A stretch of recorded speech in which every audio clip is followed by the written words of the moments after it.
In today's video, I'm going to teach you how to connect Google Calendar to Notion.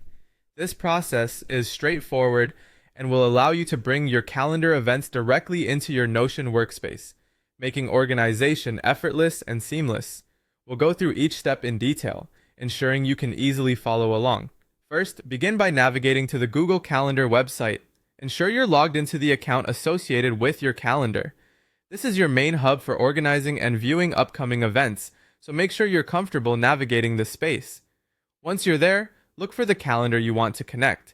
This might be your primary calendar or a shared one, whichever suits your needs best. Next, find the calendar settings by locating the three little dots next to your chosen calendar. Clicking on these dots will reveal a drop-down menu. From here, you'll want to select Settings and Sharing. This may seem like just another option, but it's crucial as it allows you to adjust how your calendar is shared and integrated with other applications. Then scroll until you see an option labeled Make Available to Public. This option is important because it allows external applications like Notion to view the calendar data.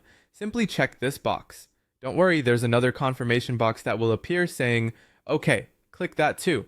This ensures that your settings are saved properly. Now keep scrolling gently until you find the section called Integrate Calendar. Here you'll see an embed code. This is what we'll use to link your calendar with Notion. Carefully copy the link in this embed code. It's usually a URL beginning with HTTPS.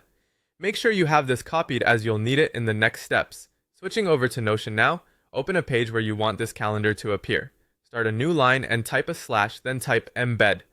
This action opens up the embed option in Notion. Click on embed to continue. You've almost made it. In the dialog that appears, paste the link you just copied. Look closely at the link. Sometimes there might be additional text before the HTTPS in the link you've pasted. If you see this, remove all the text before it. This ensures that Notion embeds your calendar correctly without errors. Finally, click Embed Link. With that, your Google Calendar should now be integrated within your Notion workspace. You should see your calendar displayed right there on your Notion page, ready to view and interact with at a moment's notice. And there you have it. You've successfully connected Google Calendar to Notion, enhancing your productivity and keeping all your important dates within easy reach. Thanks for watching, and I hope this guide was helpful for you.